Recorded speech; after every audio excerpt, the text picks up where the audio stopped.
সময় তো ভাই বন্ধুগণ, আজ আমরা আলোচনা করবো ইনশাআল্লাহ বরকতের চাবিসমূহ বিষয়ে।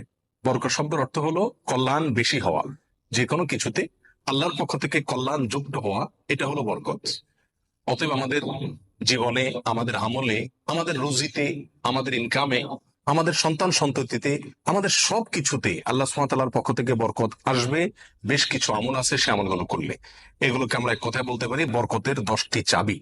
এই চাবিগুলো যদি আমরা ব্যবহার করি তাহলে ইনশাআল্লাহ বিদিনিল্লাহ আমাদের জীবন বরকতময় হয়ে যাবে। তার ভিতরে 1 নম্বরের চাবি হলো বরকতের ঈমান এবং তাকওয়া।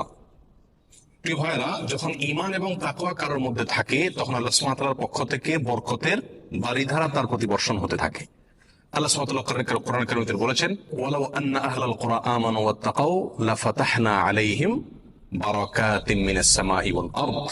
যদি কোনো জনপদের লোকেরা ঈমান আনে এবং তাকওয়া অবলম্বন করে তাহলে আমি আসমান থেকে এবং জমিন থেকে, উপর থেকে নিচ থেকে, উভয় দিক থেকে বরকতের সমস্ত দুয়ার খুলে দেব। এই জন্য কেউ যদি ঈমান আনে আর তাকওয়া অবলম্বন করে, এই দুটি জিনিস যদি কারোর ভেতরে থাকে, তাহলে আল্লাহ সুবহানাহু ওয়া তাআলার ওয়াদা হলো আসমান এবং জমিন থেকে বরকতের সমস্ত দুয়ারগুলো তার জন্য কি করে দেওয়া হবে? খুলে দেওয়া হবে। বরকতের 2 নম্বর চাবি হলো যে কোনো কাজের শুরুতে বিসমিল্লাহ বলা। যে কোনো কাজের শুরুতে কি করা? বিসমিল্লাহ বলা। নবী আলাইহিস সালাম বলেছেন, তোমাদের মধ্যে কেউ যখন খানা শুরু করে এবং সে যদি বিসমিল্লাহ বলে, তো শয়তান তার সাথে ওই খাবারে যোগ দিতে পারে না, ভাগ বসাতে পারে না। যেটুকু আছে সেটুকু তার জন্য কল্যাণ বয়ে আনে, কল্যাণকর হয় খাবার। অনুরূপ ভাবে কেউ যদি বাসা বাড়িতে প্রবেশ করে বিসমিল্লাহ বলে ঢুকে, তাহলে সেই ঢোকার সময় তার সাথে কি হতে পারে না? শয়তান যোগ দিতে পারে না। অনুরূপভাবে প্রত্যেকটা কাজে বান্দা যখন ভালো কাজে যখন বিসমিল্লাহ বলে শুরু করে, তখন শয়তান সে কাজে আর অংশগ্রহণ করতে পারে না। আর শয়তান যখন ইন্টারফেয়ার করতে পারে না, তাহলে আল্লাহ সুবহানাহু ওয়া তাআলার পক্ষ থেকে সেখানে বরকত আসা খুবই সহজ হয়ে যায়। এটাই স্বাভাবিক। অতএব বিসমিল্লাহর পরিমাণ বেশি বলা। 3 নম্বর বরকতের চাবি হলো ভাই কোরআনে কারিমের সাথে সম্পৃক্ততা বাড়ানো। যে যত বেশি কোরআনের সাথে সম্পর্ক গড়বে তার জীবনে তত বেশি বরকত নেমে আসবে। যে ঘরে কোরআন তেলাওয়াত হবে, কোরআনের চর্চা হবে, কোরআনের শেখা হবে, কোরআন বোঝাবুঝি হবে, কোরআনের উপর আমল করার প্রবণতা থাকবে, অভ্যাস থাকবে, সেই ঘরে আল্লাহ সুবহানাহু ওয়া তাআলার বরকত তত বেশি আসবে। তাহলে বরকতের 3 নম্বর চাবি হলো কি? কোরআনের সাথে সম্পর্ক বেশি বেশি করা, কোরআন তেলাওয়াত করা, কোরআন বোঝা, কোরআন অনুযায়ী আমল করার চেষ্টা করা। যত বেশি যে করবে আল্লাহ তাআলা তার জীবনের প্রতিটা পদে পদে তত বেশি কি দিবেন? বরকত দান করবেন। বরকতের 4 নম্বর যে চাবি আছে সেটা হলো ভাই সাদাকা করা, দান করা। কি করা? দান করা, সাদাকা করা। সাদাকা এবং দান করলে বহু হাদিস থেকে বোঝা যায়, জানা যায় যে বিপদ আপদ দূর হয়ে যায়। আমাদের যে কোনো কাজ থেকে, যে কোনো অর্থকড়ি থেকে, যে কোনো উপার্জন থেকে আমাদের কল্যাণটা আসে না, এর একটা বড় কারণ হলো বিপদ এসে যায়।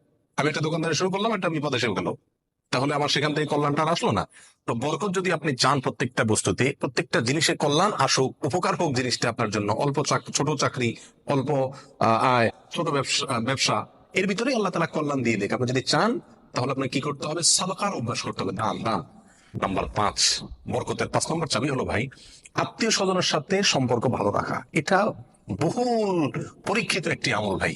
আত্মীয় স্বজনের সাথে যে যত বেশি সম্পর্ক ভালো রাখে, মা বাপ, ভাই বোন, ফুফু, চাচা, কাছের লোকজন, রক্ত সম্পর্কীয় লোক যারা, বিশেষ করে তাদের সাথে যে যত বেশি সম্পর্ক ভালো রাখে এবং তাদের সাথে সম্পর্ককে নষ্ট করে না, তারা যদি দুর্ব্যবহার করে তো নিজের পক্ষ থেকে ভালো ব্যবহার করার চেষ্টা করে, তো এই লোকের জীবনে আল্লাহ তাআলা বরকত দান করেন। এটা পরীক্ষিত বিষয়। অতএব এই চাবিটি বরকতের, এটা খুবই গুরুত্বপূর্ণ। 5 নম্বর, অর্থাৎ আত্মীয় স্বজনের সাথে, রক্ত সম্পর্কীয় লোকদের সাথে কি করতে হবে? সম্পর্ক সবসময় বিল্ড আপ করার চেষ্টা করতে হবে, তাদের খোঁজ খবর নিতে হবে, সাধ্য অনুযায়ী তাদের পাশে দাঁড়াতে হবে। যদি পাশে দাঁড়াতে নাও পারেন, অন্তত সম্পর্কটাকে কি করতে হবে? ভালো রাখার চেষ্টা করে যেতে হবে। নাম্বার 6, বরকতের 6 নম্বর চাবি হলো ভাই সকালবেলায় ভোরে ভোরে কাজে যাওয়া। নবী আলাইহিস সালাম দোয়া করেছেন, আল্লাহুম্মা বারিক লি উম্মতি ফি বুকুরিহা, আল্লাহ আমার উম্মতকে সকালবেলা আপনি বরকত দান করবেন। অন্য এক riwayate আসছে বুরিকা লি উম্মতি ফি বুকুরিহা, তিনি বলেছেন আমার উম্মতের জন্য সকালবেলার সময়টাতে বরকত দেওয়া হয়েছে। অতএব সকালের সময়টাতে আপনি ঘুমায় থাকেন, তাহলে বরকত কোত্থেকে আসবে? এই টাইমটাতে কাজ করতে হবে। এবং কিছু কিছু কাজ আছে, কিছু কিছু পেশা আছে যে সকালবেলা করার মতন। আপনি মার্কেটে দোকান আছে, সকালে ভোরে খোলার সিস্টেম নাই, তাহলে সেটা তো আপনি করবেন না। কিন্তু অন্তত তার প্রস্তুতি, প্রাক প্রস্তুতি গুলো সকাল থেকে হয়ে যাওয়া উচিত। এবং সকালের টাইমটা আসলে ঘুমের কোনো উপযুক্ত টাইম না। নাম্বার 7, বরকতের 7 নম্বর চাবি হলো ভাই নিজে 5 ওয়াক্ত সালাত আদায় করতে হবে এবং পরিবারের লোকদেরকে সালাতের নির্দেশ করতে হবে। বহু লোক নিজে নামাজ পড়ে কিন্তু বাচ্চা কাচ্চা, ফ্যামিলির লোকজন তারা নামাজ পড়ছে কিনা সে বিষয়ে কি করে না, খবর রাখে না।